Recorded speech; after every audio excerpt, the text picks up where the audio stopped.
ধাতুবিদ্যা video number 14। এটাতে আমরা aluminium নিষ্কাশন পদ্ধতিটা ব্যবহার জানা শিখব। তো অ্যালুমিনিয়াম আমাদের কাছে একটি গুরুত্বপূর্ণ ধাতু, প্রায় সর্বক্ষেত্রেই অ্যালুমিনিয়ামকে ব্যবহার করা হয়ও। হালকা ধাতু আছে,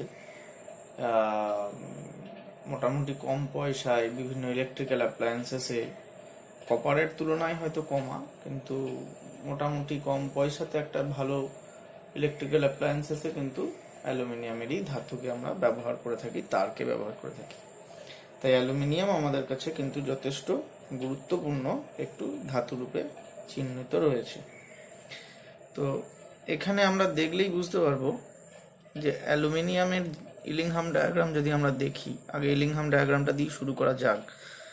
তার কারণ অ্যালুমিনিয়ামের ডায়াগ্রামে আমরা দেখতে পাচ্ছি যে অ্যালুমিনিয়াম থেকে অ্যালুমিনিয়াম অক্সাইড অনেক নিচে, তার থেকে কার্বন মনোক্সাইডটা উপরে, কার্বন থেকে কার্বন ডাইঅক্সাইডটা উপরে, বা কার্বন মনোক্সাইড থেকে কার্বন ডাইঅক্সাইড, এর তো কোনো কথাই আসে না। তো একমাত্র সার্টেন টেম্পারেচার 2000 বা 2300 কেলভিনের পরবর্তীতে একমাত্র দেখা যাচ্ছে কার্বন থেকে কার্বন মনোক্সাইড এটা অ্যালুমিনিয়ামের চেয়ে একটু কমের দিকে যাচ্ছে। তার মানে একমাত্র বিজারকের ভূমিকা পালন করতে পারে কার্বন, যেখানে রিয়াকশনটা কার্বন থেকে কার্বন মনোক্সাইড হবে, এবং অ্যালুমিনিয়াম অক্সাইড থেকে অ্যালুমিনিয়াম পাওয়া যেতে পারে, কিন্তু প্রচুর তাপমাত্রা দরকার পড়ছে। অর্থাৎ এটা আমার কিন্তু ফেভারেবল কন্ডিশন হচ্ছে না, যার ফলশ্রুতিতে আমরা এটা থেকে শিল্প প্রস্তুতিতে অত ভালোভাবে ব্যবহার করতে পারছি না। তার ফলে আমরা এখানে কি করি, কার্বন বিজারণ পদ্ধতি ব্যবহার করি না বেনিফিটের জন্য, পয়সার জন্য। পরিবর্তে আমরা কি পদ্ধতি ব্যবহার করি, তড়িৎ বিশ্লেষণ পদ্ধতিকে আমরা ব্যবহার করি অ্যালুমিনিয়ামে আকরিক থেকে অ্যালুমিনিয়াম বের করার। তো কেন অ্যালুমিনিয়াম অক্সাইড মানে আকরিক থেকে কেন আমরা কার্বন বিজারণ ব্যবহার করি না, সেটাও আশা করি বোঝা গেল। আমরা তড়িৎ বিজারণকে কেন ব্যবহার করি সেটাও আশা করি বোঝা গেল। এবার অ্যালুমিনিয়ামের মূল আকরিক হচ্ছে বক্সাইট, যার কেমিক্যাল ফর্মুলা Al2O3.2H2O, এটা শোধক অ্যালুমিনিয়াম অক্সাইড। তো এখান থেকে আমাদেরকে এই .2H2Oটাকে আগে সরাতে হবে, যেটা Al2O3 বিশুদ্ধ, যেটার নাম আবার দেওয়া হয় অ্যালুমিনিয়াম নয়, অ্যালুমিনা। Al2O3 সেটাকে বলা হয় অ্যালুমিনিয়াম অক্সাইড বা অ্যালুমিনা। তো প্রাইমারি আমাদের টার্গেট হচ্ছে এই অ্যালুমিনাকে তৈরি করা। অ্যালুমিনা তৈরি করার দুটো পদ্ধতি রয়েছে। এক হচ্ছে আকরিকের বিশুদ্ধকরণের, এটা অলরেডি একবার পড়া হয়ে গেছে, বায়ার্ড পদ্ধতি, যেখানে আমরা আরেকবার এটাকে রিপিট করে দিচ্ছি, যেখানে অ্যাকচুয়ালি এই বক্সাইটের সঙ্গে ফেরিক অক্সাইড অশুদ্ধি রূপে থাকে, সিলিকন ডাইঅক্সাইড বা বালি অশুদ্ধি রূপে থাকে, টাইটানিয়াম ডাইঅক্সাইড বা অশুদ্ধ রূপে থাকে। সেখানে আমি 45% NaOH দিলে শুধুমাত্র সিলিকন ডাইঅক্সাইড আর অ্যালুমিনিয়ামের অক্সাইড, এরা যেহেতু এদের সঙ্গে রিয়াকশন করবে, উভধর্মী অক্সাইড, বা এটা সামান্য আম্লিক অক্সাইড, যাই হোক।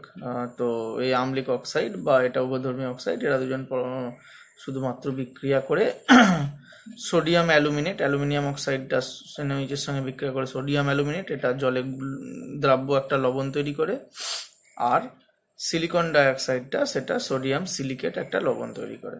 তো এরা দুজন জলে গুলে যায়, তাহলে ফেরিক অক্সাইড বা টাইটানিয়াম ডাইঅক্সাইড এরা গুললো না, তাহলে এদেরকে সেপারেট করে ফেললাম। এইবার যে সলিউশনগুলো পেলাম, সেই সলিউশনে এই দুটোর কম্পোজিশন একসঙ্গে থাকে। সেখানে যদি আবার মিক্সচারের মধ্যে আমি যদি কার্বন ডাইঅক্সাইড চালনা করি, এই সোডিয়াম অ্যালুমিনেটটা শুধু শোধক অ্যালুমিনিয়াম অক্সাইডে রূপান্তরিত হয়ে অধক্ষিপ্ত হয়, কিন্তু সোডিয়াম সিলিকেটটা সেই তরলের ভেতরেই থেকে যায়। তার ফলে এই প্রেসিপিটেশনের মাধ্যমে আমরা কিন্তু অ্যালুমিনিয়াম অক্সাইড বা শোধক অ্যালুমিনিয়াম অক্সাইডকে পাই, যেটাকে উত্তপ্ত করে আমরা প্রপার Al2O3 বা অ্যালুমিনা তৈরি করে থাকি। এইটা হচ্ছে আমার লিচিং এবং সিডিং পদ্ধতির মাধ্যমে আমরা করে থাকছি। এছাড়াও আরেকটা পদ্ধতিও উল্লেখযোগ্যভাবে ব্যবহৃত হয়, সেটা হচ্ছে সারপেক পদ্ধতি। এটা বায়ার পদ্ধতি, আর এটা হচ্ছে সারপেক পদ্ধতি।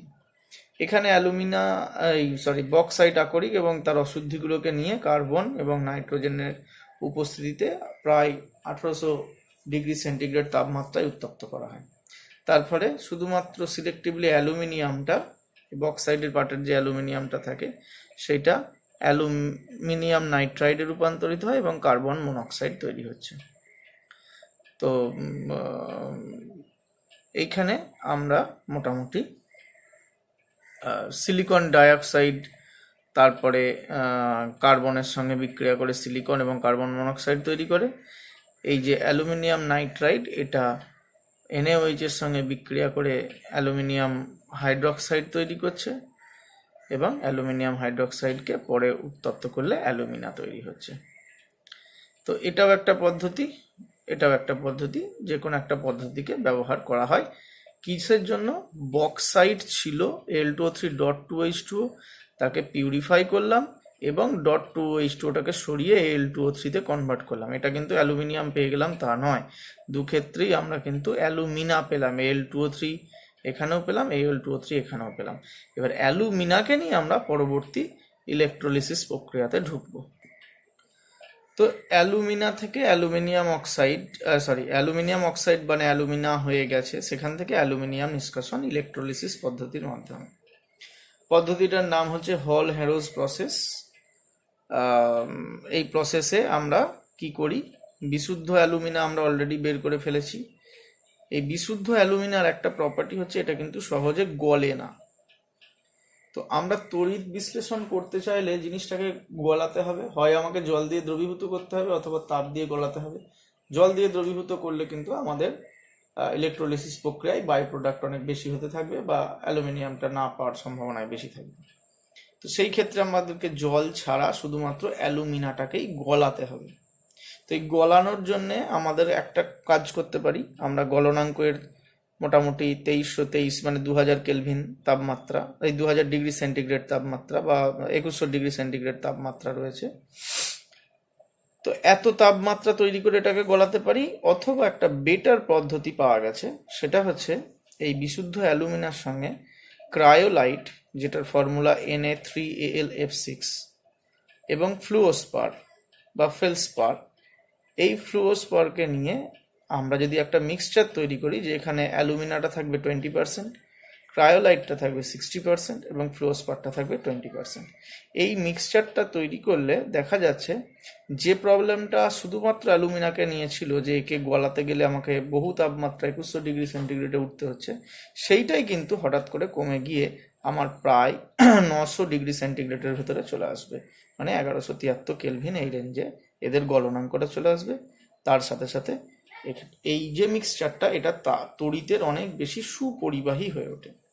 অর্থাৎ নর্মাল অ্যালুমিনা নিয়ে কাজ করলে আমার হাই টেম্পারেচারে কাজ করতে হবে এবং তার সুপরিবাহিতাও খুব একটা বেশি নয়। কিন্তু যদি আমি নর্মাল অ্যালুমিনার সঙ্গে ক্রায়োলাইট, ফ্লুওস্পার মিশিয়ে কাজ করি, তাহলে তাদের গলনাঙ্কও যেমন কমে যাবে, কম তাপমাত্রাতেই আমি কাজটা করতে পারবো এবং তড়িৎকে সুপরিবাহিতাও করা সম্ভব, অর্থাৎ আমার ইনভেস্টমেন্ট কমে গেল।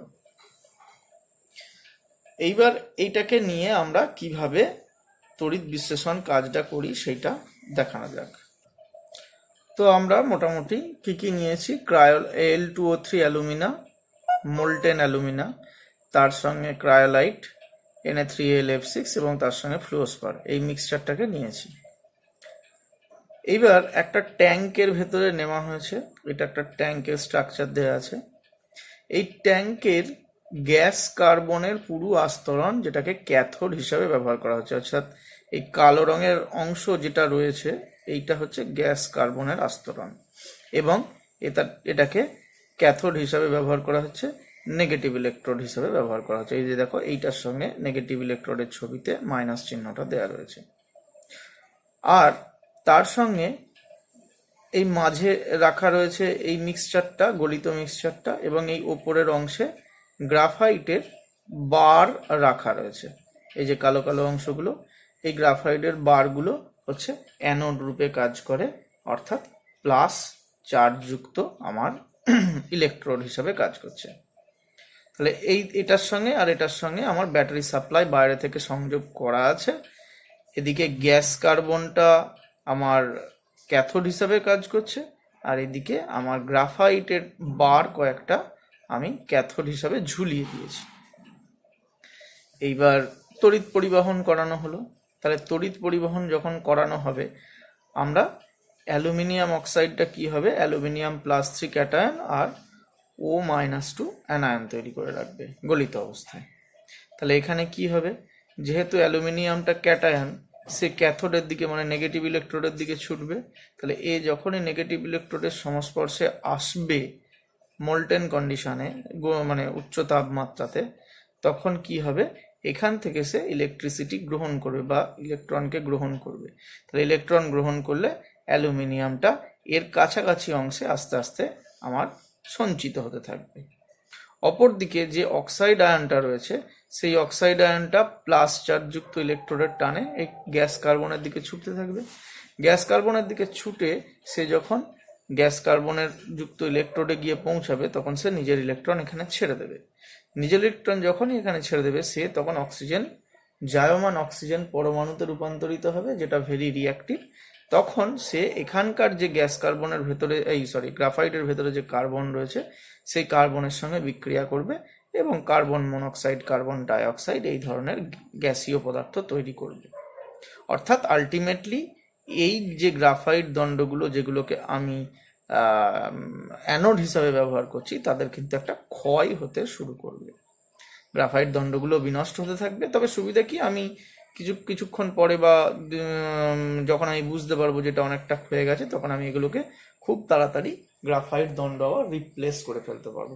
নিচের অংশের আলাদা করে খুব একটা কিছু পরিবর্তন হবে না, কারণ এখানে কিন্তু ধাতুটা আস্তে আস্তে সঞ্চিত হতে থাকছে। এই তাপমাত্রায় অ্যালুমিনিয়ামটা গলেই থাকবে এবং তলদেশে জমা থাকবে, এবং এইখান দিয়ে একটা আউটলেট সিস্টেম করা রয়েছে। এই আউটলেটের মাধ্যমে সেই অ্যালুমিনিয়াম মোল্টেন কন্ডিশনে আমরা বের করে নিতে পারবো। এই মিক্সচারেরই ওপরের অংশেও কিছুটা কার্বনের গুঁড়ো ছড়িয়ে রাখা হয়, কোক চূর্ণ ছড়িয়ে রাখা হয়। তার কারণ হচ্ছে যে অক্সিজেনটা এখানে জায়মান অক্সিজেন রূপে গ্রাফাইটের সঙ্গে রিয়াকশন করছে, সেটা যাতে আরও শুধুমাত্র এইটুকু অংশ নয়, এই মানে বাইরের দিকেও, মানে এই লেয়ারটার যেন কাছাকাছি গিয়ে না পৌঁছাতে পারে, তার জন্যে এখানে কার্বনের কিছু ডাস্ট গুঁড়ো ছড়ানো থাকে, যেটা খুব সহজে জায়মান অক্সিজেনটা আবার কার্বন ডাইঅক্সাইড বা কার্বন মনোক্সাইড রূপে রিয়াকশন করে যাতে বেরিয়ে যেতে পারে, তার অপশানগুলো করা রয়েছে। তো এই প্রক্রিয়াতে মোটামুটি যেহেতু তাপমাত্রাটা অনেকটাই থাকে, তাই অ্যালুমিনিয়াম গলেই তলদেশে সঞ্চিত হয়। আউটলেট করিয়ে নিয়ে আমরা প্রায় 99.9% পিওর আমরা অ্যালুমিনিয়ামকে পেয়ে থাকি। এখানে যে কেমিক্যাল রিয়াকশনটা ইনভলভ হয়, সেটা হচ্ছে ক্যাথোডে অ্যালুমিনিয়াম +3 সে ইলেকট্রন গ্রহণ করবে ক্যাথোড থেকে, দিয়ে অ্যালুমিনিয়াম লিকুইডে পরিণত হবে। আর অ্যানোডে কি হবে, অ্যানোডটা অলরেডি গ্রাফাইট অ্যানোড আছে, সে অক্সাইড থেকে ইলেকট্রন গ্রহণ করে কার্বন মনোক্সাইড +2 ইলেকট্রন বা কার্বন ডাইঅক্সাইড +4 ইলেকট্রন এর ব্যবস্থা করবে। পজিটিভ ইলেকট্রনটাতে আমার পৌঁছে যাবে অক্সাইড আয়নগুলো, এবং তারা নিজের ইলেকট্রন ছেড়ে দেবে, এই হয় 2 বা 4টে ইলেকট্রন ছেড়ে দেবে, দিয়ে অক্সিজেন জায়মান অক্সিজেনে পরিণত হবে, দিয়ে গ্রাফাইট দণ্ডের সঙ্গে বা উপরে ছড়ানো কার্বনের গুঁড়োর সঙ্গে রিয়াকশান করতে থাকবে। তো এর পরেও আমরা যদি আরও পিউরিফিকেশান দরকার হয়, সেখানেও আমরা এগেন তড়িৎ বিশোধন প্রক্রিয়ায়, অর্থাৎ তড়িৎ লেপনের যে নর্মাল প্রক্রিয়াটা, সেটাকেই মানে পিওর অ্যালুমিনিয়ামকে একদিকে রেখে আর ইমপিওর অ্যালুমিনিয়ামকে একদিকে রেখে আর ভেতরে অ্যালুমিনিয়ামের কোনো সল্টের দ্রবণকে রেখে আমরা তড়িৎ বিশোধন করতেই পারি, যেখান থেকে আমরা প্রায় 99.99% অ্যালুমিনিয়াম পেয়ে যাই। এটাই ছিল অ্যালুমিনিয়ামের।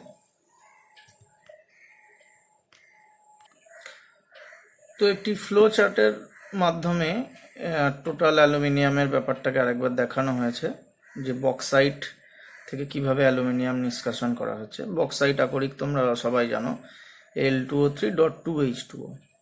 তাহলে একে প্রথমে তো আকরিকটাকে তুলে প্রথমে চূর্ণ বিচূর্ণ করা হলো। তারপরে যেহেতু এটা নিজেই একটা অক্সাইড আকরিক, একে তাহলে তাপজারণ করতে হবে না, একে ভস্মীকরণ করলে মোটামুটি Al2O3-র কম্পোজিশনটা পাওয়া যাবে, কিন্তু তার সঙ্গে অনেক ইমপিউরিটি থাকছে, যেটা ferric oxide, titanium dioxide, silica, এইগুলো থাকছে। এবার সেইখান থেকে আমাকে অ্যালুমিনা তৈরি করতে হচ্ছে, এইটা তার প্রসেসগুলো দেখানো রয়েছে। তার প্রসেসগুলো তোমরা অলরেডি জেনে গেছো। হয় বায়ার প্রসেসে বা সারপেক প্রসেসে আমরা বিশুদ্ধ অ্যালুমিনাকে তৈরি করতে পারলাম। এবার এই অ্যালুমিনাকে নিয়ে ক্রায়োলাইট ফ্লোরস্পার মিশিয়ে তাকে তড়িৎ বিশ্লেষণ করলাম। তড়িৎ বিশ্লেষণ করলে ক্যাথোডে অ্যালুমিনিয়াম পাওয়া গেল, অ্যানোডে জার্মান অক্সিজেন উৎপন্ন হবে, যেটা ফার্দার ওই গ্রাফাইটের সঙ্গে বা ওই উপরে ছড়ানো কার্বনের গুঁড়োর সঙ্গে রিয়াকশন করে ওটা বেরিয়ে যাবে, আর ক্যাথোডে 99% পিওর অ্যালুমিনিয়াম পাওয়া যাবে। একে যদি ফার্দার আবার আমাকে পিউরিফিকেশন করতে হয়, তাহলে তড়িৎ বিশ্লেষণ প্রক্রিয়া ব্যবহার করে বা তড়িৎ লেপন প্রক্রিয়া ব্যবহার করে, যেখানে অ্যানোডে ইমপিওর 99% অ্যালুমিনিয়ামকে আর 100% পিওর অ্যালুমিনিয়ামকে ক্যাথোডে নিয়ে আমরা কাজটা করতে পারি।